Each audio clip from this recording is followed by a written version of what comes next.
Rue McClanahan, best known for her role as Blanche on The Golden Girls, has passed away. What happened to Rue McClanahan on The Golden Girls started with a normal day that was changed by a phone call. Her ICM rep was on the other end of the line, absolutely thrilled about a new chance. The arrival of an NBC script to her door would soon mark a turning point in her career. When Rue got the script from the messenger, it was clearly intrigued her that it was wrapped in a simple envelope and called The Golden Girls. Before I opened it, it said The Golden Girls. And there was something about the script.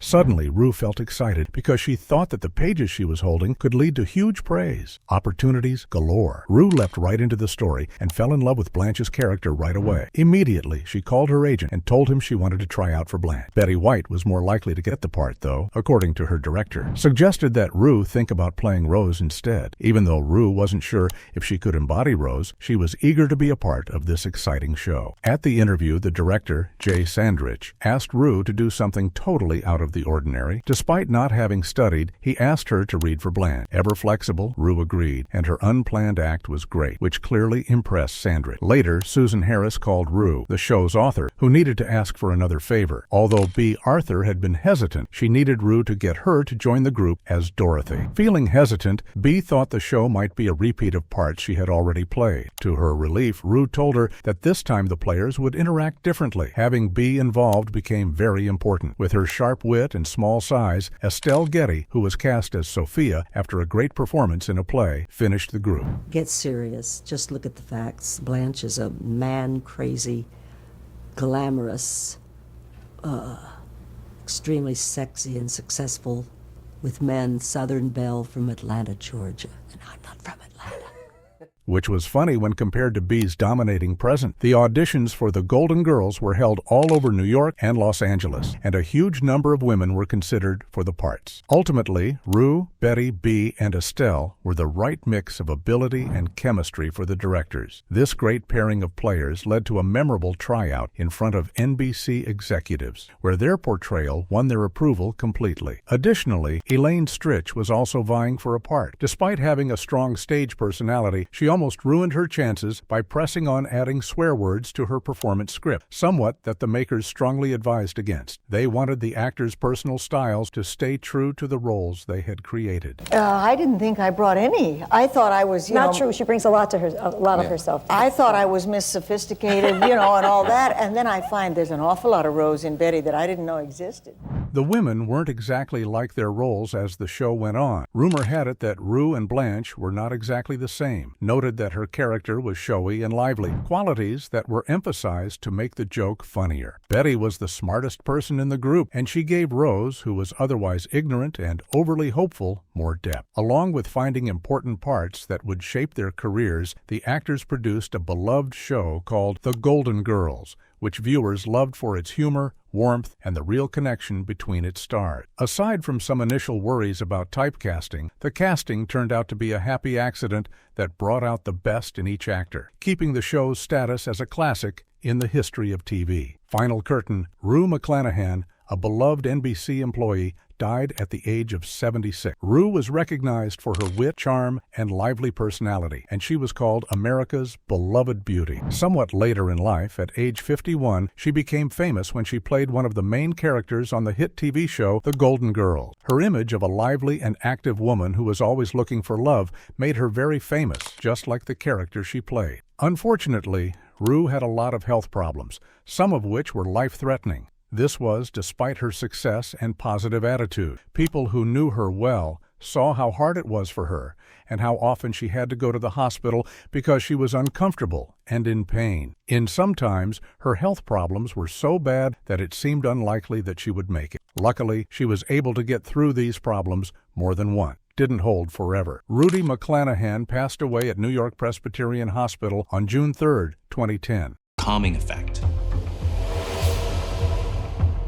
It's a benzodiazepine medication that operates widely in the brain, affecting emotional reactions, memory, muscle tone, and coordination.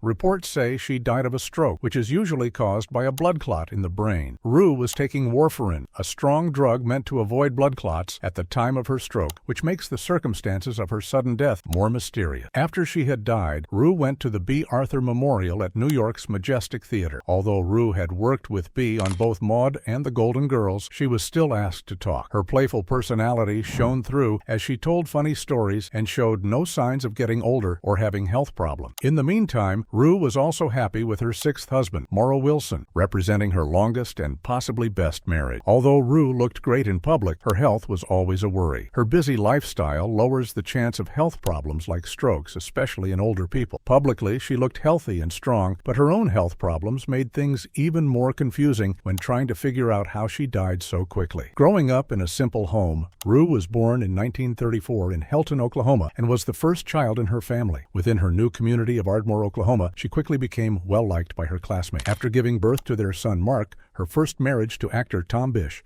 ended quickly. The breakdown of this marriage and the responsibilities of motherhood were very hard on her, causing her a lot of mental pain. Despite these problems, Rue was determined to become an actress. Rue McClanahan, who had been hiding her problems, seemed seemingly happy and active in her last days. Her apparently healthy body is harmed by hidden health problems. In a notable event, Rue had knee surgery when she was 74 years old, just 2 years before she died. We had played in 1965, husband and wife, Willie and Linda Lohman in Death of a Salesman, so I knew Vinnie. Popular as this operation was, it came with a lot of risks, especially the risk of blood clots from being immobile for a long time while recovering. Rue had knee trouble in the past, including when she was just starting out as an actress, which made these risks even higher. At the age of 72, Rue famously took on a part in the 2005 Broadway show Wicked, which was played on a raised stage. The slanted design of this type of stage made her knees even more vulnerable. It was so important to her personality that she was dedicated to performance. Nevertheless, the physical demands of her job had an undeniable, long-lasting effect on her body. Additionally to her physical issues, Rue had major mental health problems. As she got closer to death, she appeared in a comedy show where she made fun of her limited mobility by doing what she joked was sit-down comedy. On the inside, Rue fought serious anxiety, despite her charming public image. These feelings of worry weren't new. Due to her father's absence during World War II and her husband's leaving right after the birth of their son, it had been with her constantly since she was a child. Rue's worry showed up as panic attacks, which started when she was young and got worse as she got older. A lot of these killings happened at dusk and often went on all night, an occurrence pattern that showed her deep-seated fears of being left alone. As these episodes got worse, she found some comfort in her love for animals.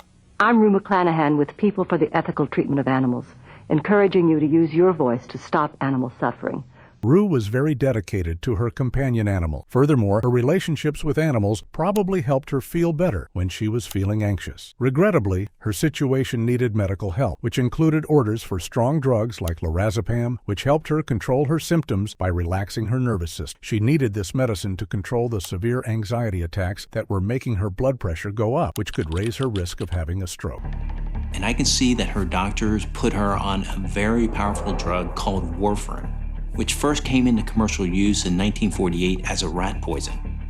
It was soon taken up by the medical profession as an anticoagulant medication. Another recurring issue is also hinted at in Rue's book. She had a strange pain that followed her around for a long time. Although she has written about it, this long-lasting pain that has never been fully identified adds another layer of complexity to her health picture. The pain is still a mystery because no one knows where it comes from. It is just one more piece in the complicated puzzle of her health. Ignore McClanahan's life displays the extreme strength and weakness of a woman who handled the stresses of Hollywood with ease and fun. Health problems, both physical and mental, show the fights she fought behind closed doors, battles she fought with the same bravery and drive that made her famous career. Rosetta, Rose, Sophia, and Dorothy Rue McClanahan wrote informative pieces about how the Golden Girls actors' real-life personalities were very different from the roles they played on the popular show. Quite amusingly, she pointed out that none of them looked much like their on-screen characters. Rue McClanahan's portrayal of Blanche Devereaux in The Golden Girls showcased a wild Southern character, contrasting sharply with her more reserved real-life persona. Rue humorously denied sharing Blanche's dramatic love adventures, emphasizing the scripted nature of the character. The show show's charm lay in its exaggeration, exploring themes of aging and freedom. Betty White's Rose Nealand diverged from her sharp wit, portraying warmth and innocence. Estelle Getty's Sophia exhibited bluntness, while she herself was more gentle. B. Arthur's Dorothy reflected no-nonsense attitudes, but faced hardships far from her own happiness. The ensemble's chemistry brought their diverse characters to life, exemplifying the collaborative artistry shaping unforgettable television icons.